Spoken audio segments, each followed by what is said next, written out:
राधे राधे। धर्मराज युधिष्ठिर कहने लगे, हे जनार्दन, आप कृपा करके मुझे पौ माह की कृष्ण पक्ष की एकादशी के बारे में बताइए। और इस एकादशी का क्या नाम है और इसके व्रत का क्या विधान है और इसके व्रत की विधि क्या है और इस व्रत को करने से क्या फल मिलता है।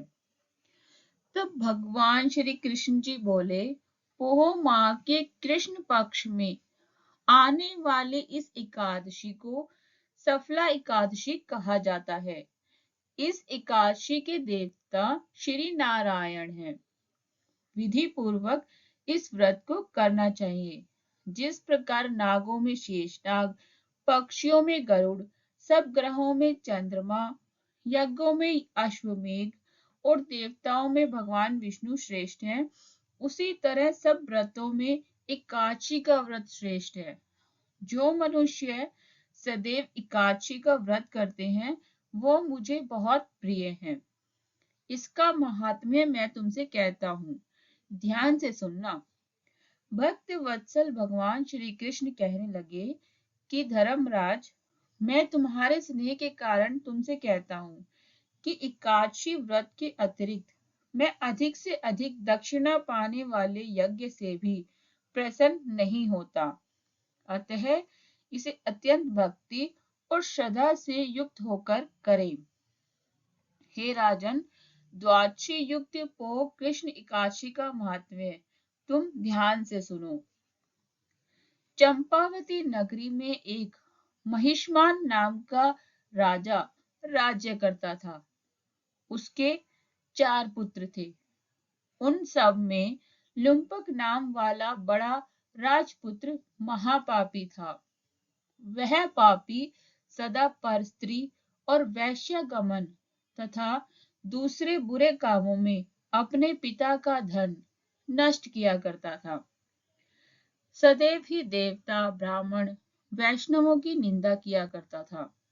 जब राजा को अपने बड़े पुत्र के ऐसे कुकर्मों का पता चला तो उन्होंने उसे अपने राज्य से निकाल दिया। तब वह विचार करने लगा कि कहाँ जाऊं, क्या करूं। अंत में क्या हुआ, उसने चोरी करने का निश्चय किया। दिन में तो वह वन में रहता और रात्रि को अपने पिता की नगरी में चोरी करता। जो उसके पिता की जो प्रजा थी उसको तंग करता, उन्हें मारने का कुकर्म भी करता। कुछ समय पश्चात सारी नगरी भयभीत हो गई। वह वन में रहकर पशु आदि को मारकर खाने लगा। नागरिक और राज्य के कर्मचारी उसे पकड़ लेते, किंतु राजा के डर के कारण उसे छोड़ देते। वन में एक अति प्राचीन विशाल पीपल का वृक्ष था। लोग उसकी भगवान के समान पूजा करते थे। उसी वृक्ष के नीचे वह महापापी लुम्पक रहा करता था। इस वन को लोग देवताओं की क्रीड़ा स्थली मानते थे। कुछ समय पश्चात पौ कृष्ण पक्ष की दशमी के दिन वह वस्त्रहीन होने के कारण शीत के चलते सारी रात्रि सो नहीं सका। उसके हाथ पैर अकड़ गए। सूर्योदय होते होते वह मूर्छित हो गया।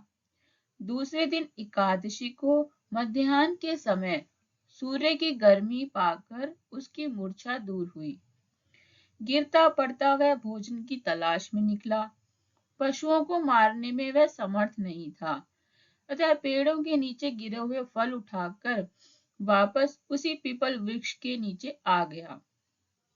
उस समय तक भगवान सूर्य अस्त हो चुके थे। वृक्ष के नीचे फल रखकर कहने लगा, हे भगवान, अब आपके ही अर्पण हैं ये फल, आप ही तृप्त हो जाइए। उस रात्रि को दुख के कारण रात्रि को भी नींद नहीं आई।